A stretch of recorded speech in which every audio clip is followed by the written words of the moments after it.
Still crashing on your sister's couch, trailer boy? Those words hit me like a sledgehammer to the gut. Same voice. Same condescending tone.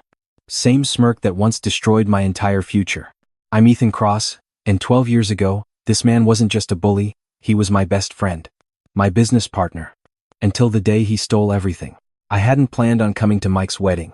When the invitation arrived 3 months ago, I'd almost tossed it straight into the trash. But something made me hold on to it. Maybe I needed to see him again. Maybe I needed this. The reception hall was everything you'd expect from a country club wedding.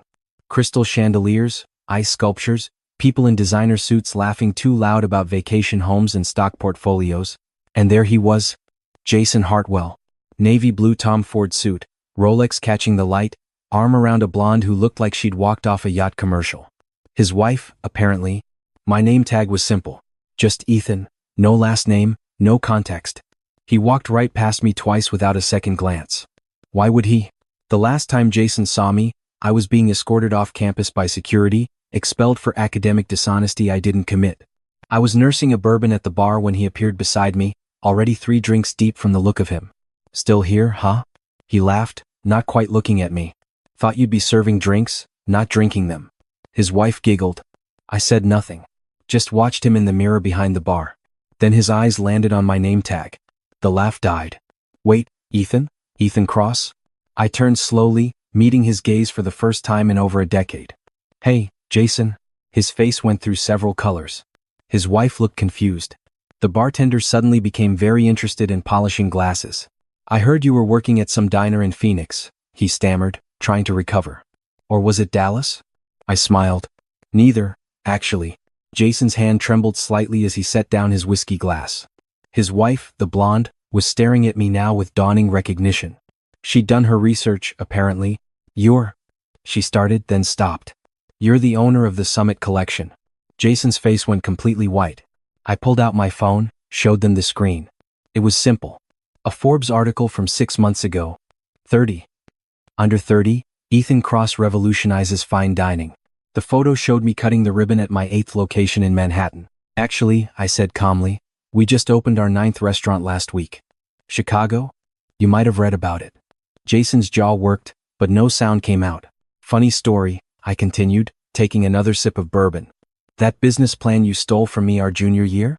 The one you used to launch Hartwell Hospitality while I was busy getting expelled? I finished it. Turns out it was a pretty good idea after all. His wife's eyes widened. Jason, what is he talking about? But I wasn't done. See, Jason, when you framed me for plagiarism, when you paid Tommy Fletcher $500 to say I'd bought that economics paper from him, when you convinced Dean Morrison that I was the cheater, you thought that was the end of me. You thought you'd won. The music seemed distant now. I could see people starting to notice our conversation. Good. You had everything, I said quietly. Rich parents. Connections. A trust fund. All I had was that business plan. That dream. And you took it. Because you could. Jason grabbed my arm, his voice dropping to a desperate whisper. Ethan, please, this isn't the time. We can talk about this later. I looked down at his hand on my sleeve. Then I looked him directly in the eyes.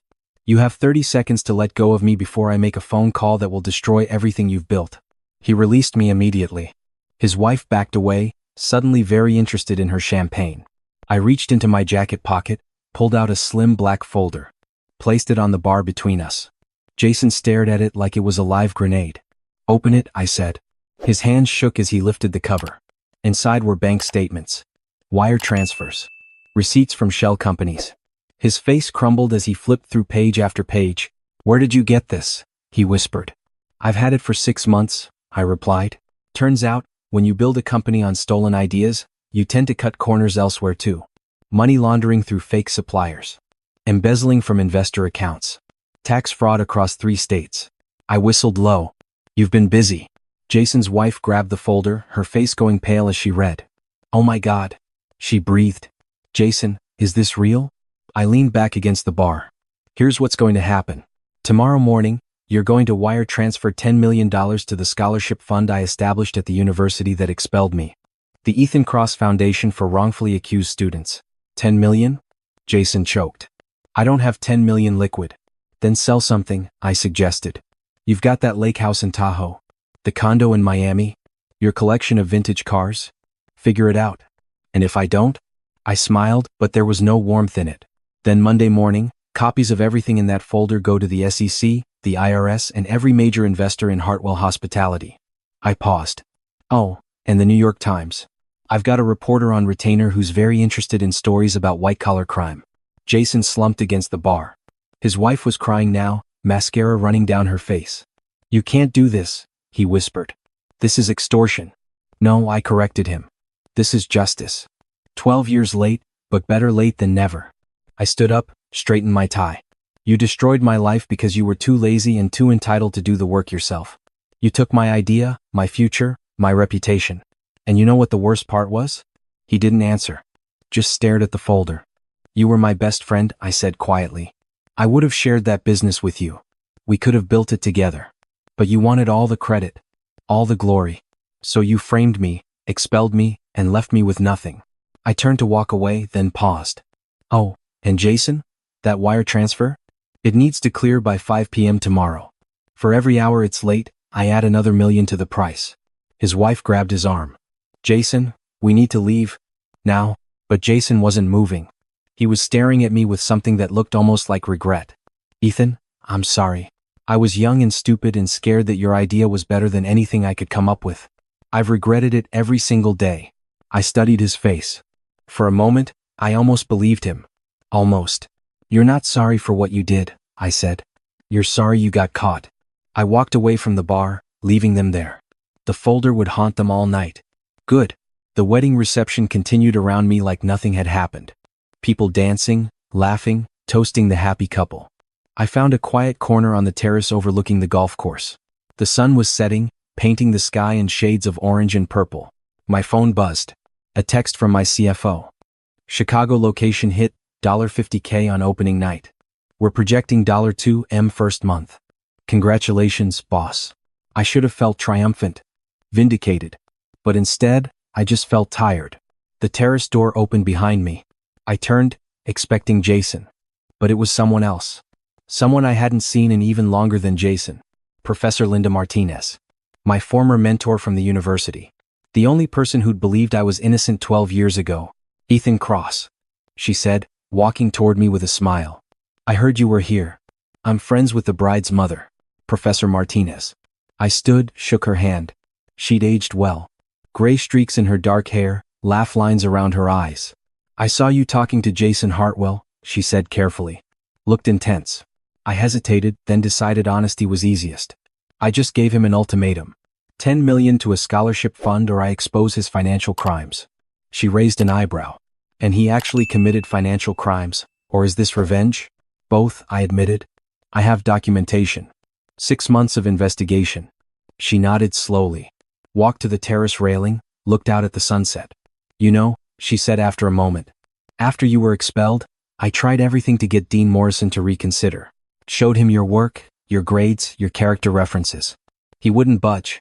I know. You were the only one who fought for me. She turned to face me. I also know that 2 years after you left, Tommy Fletcher came clean. Admitted Jason paid him to lie. Admitted you'd never bought that paper. My heart stopped. What? Dean Morrison buried it, she continued.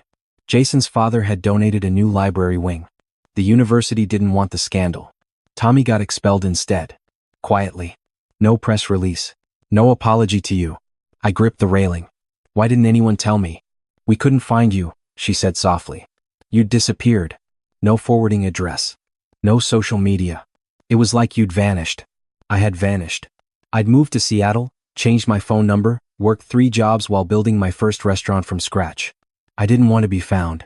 Professor Martinez pulled out her phone, scrolled through something, then showed me the screen. It was an email from Dean Morrison, dated 8 years ago. In it, he acknowledged my innocence and expressed regret that I'd been wrongfully punished. I have copies of everything, she said. Tommy's confession. The investigation report. All of it. I've been keeping it safe, hoping one day I'd find you. My hands were shaking as I took the phone. Read the words that should have changed everything a decade ago. Thank you, I managed to say. For never giving up on me. She smiled. You were the best student I ever taught, Ethan. Losing you was the university's biggest mistake. We stood there in silence for a moment. Then she asked, so what now? Are you really going through with this ultimatum? I thought about it. About Jason's face when he saw those documents. About his wife's tears. About 12 years of anger and hurt and determination to prove everyone wrong. Yeah, I said. I am. Not because I need the money, but because those wrongfully accused students need advocates. Need support. Need someone to believe in them the way you believed in me. She nodded. Good. Then I'll help. I sit on the university's board now. We'll make sure that foundation gets the recognition it deserves. My phone buzzed again. This time it was an unknown number. I answered. Ethan? Jason's voice was rough, like he'd been crying. The money. You'll have it by noon tomorrow. All of it. I closed my eyes. Good. And Ethan? I really am sorry. For everything. I know, I said. But sorry doesn't give me back 12 years. I hung up. Professor Martinez was watching me carefully. How do you feel? Honestly? Empty. I laughed without humor. I thought this would feel better. Thought revenge would fix something inside me. It never does, she said gently. But maybe the scholarship fund will. Maybe helping others will fill that emptiness better than revenge ever could. She left me alone on the terrace. I stayed there until the sun fully set, until the stars came out, until the wedding guests started heading home. My phone buzzed one more time. A notification from my bank. Wire transfer received. $10 million. The scholarship fund was real now. I pulled out a piece of paper I'd been carrying in my wallet for 12 years. It was worn, creased, edges frayed. A handwritten note I'd written to myself the day after I was expelled. One day, you'll prove them all wrong. One day, they'll see what they missed. But more importantly, one day, you'll forgive yourself for believing they mattered. I read it twice. Then I walked to the terrace edge and tore it into small pieces. Let them scatter in the night wind. That chapter was over. Finally, I went back inside, found Mike the groom, congratulated him properly. Danced with the bride's grandmother. Had another bourbon. Let myself just be a normal wedding guest for an hour. As I was leaving, I saw Jason sitting alone in the parking lot, head in his hands. His wife's car was gone. He looked up as I walked past. Ethan, he called. Wait. I stopped but didn't turn around. I know you'll never forgive me, he said. I don't deserve it. But I want you to know that everything I built, everything I have, it's all tainted because I know I stole it from you. I haven't had a single day of peace in 12 years. I finally turned to face him. Good, I said simply. Now you know how I felt. But then I paused. Thought about Professor Martinez's words. About the scholarship fund. About the students who would benefit from Jason's money. You want peace? I asked. Then spend the rest of your life earning it. Clean up your business. Stop cutting corners. Build something you can actually be proud of. Something that's truly yours. He nodded, tears streaming down his face. I will. I swear, I will. I got in my car and drove away. Didn't look back. The next morning, I woke up in my hotel room to 17 missed calls. Most were from Jason, one was from my lawyer. I called the lawyer first. The wire transfer cleared, she confirmed. 10 million. Exactly as promised. Also, you have a meeting request from Hartwell Hospitality's board of directors. They want to discuss a potential acquisition. I smiled. Tell them I'm not interested in buying garbage. Understood, she said, amusement in her voice. Also, the New York Times called. That reporter you mentioned. She wants to know if you're still interested in sharing the financial documents. I thought about it. About Jason's tears. About his promise to change. About the scholarship fund that would help dozens of students. Tell her I'll give her a different story, I said. About a university that failed a student and is now trying to make amends through a major scholarship program. That's gentler than I expected from you, my lawyer observed. I'm tired of revenge, I admitted. It doesn't taste as good as I thought it would. After I hung up, I opened my laptop and drafted an email to Professor Martinez. Outlined my vision for the scholarship fund. Asked if she'd be willing to help select the first recipients. She responded within minutes. Yes. My phone rang again. Jason. I almost didn't answer. But curiosity won. I fired my entire accounting team, he said without preamble. Hired a forensic accountant to audit everything. We're going to make it right, Ethan. All of it. That's good, I said carefully. And I'm stepping down as CEO, he continued. My wife left me last night. Took the kids to her parents' house. But she's right. I need to fix myself before I can fix anything else. I didn't know what to say to that. I don't expect forgiveness, Jason added. I don't even expect you to care. I just wanted you to know that what you did yesterday, it woke me up. For the first time in 12 years, I see clearly who I've become. And I hate it. Then change it, I said. You've still got time. We sat in silence on the phone for a moment. Then Jason said, for what it's worth, your restaurants are incredible. I've eaten at 3 of them. The Seattle Original, the one in Portland, and the new Manhattan location. The food, the ambiance, the service, it's exactly what we planned all those years ago. But better. Because you actually cared about getting it right. Thanks, I said. That business plan we created together? The one I stole? You executed it perfectly. Better than I ever could have. It wasn't ours, I corrected him gently. It was mine. You just took credit for it. You're right, he agreed. I'm sorry. I know. I hung up. Looked at myself in the mirror. The man staring back at me looked different somehow. Lighter. Like I'd set down a weight I'd been carrying for over a decade. That afternoon, I flew back to Seattle. My flagship restaurant was having a staff meeting, and I'd promised to be there. As I walked through the kitchen, watching my team work with precision and passion, I felt something I hadn't felt in years. Peace. My sous chef, Marcus, pulled me aside. Boss, we've got a situation. What kind of situation? He grinned. The good kind. There's a couple at table 7. They've been here 3 times this week. Tonight they brought a ring. Pretty sure we're about to witness a proposal. I smiled. Make sure their dessert is on the house. And tell Antoine to make it spectacular. Already done, boss. I watched from the kitchen window as the proposal happened. The woman said yes. The entire restaurant erupted in applause. And for the first time since Jason had stolen my future 12 years ago, I felt genuinely happy. Not because I'd gotten revenge. Not because I'd won. But because I'd built something real, something good. Something entirely mine. My phone buzzed one last time. A text from Professor Martinez. First scholarship recipient selected. Single mother, 2 kids, working 3 jobs to pay for community college. Your foundation just changed her life. I read it twice. Then I typed back. That's what it's for. Let's change 100 more. That night, after the restaurant closed, I sat alone in my office. On the wall was a framed copy of my original business plan. The one I'd written at 19, full of dreams and ambition and naive hope. Beneath it, I hung something new.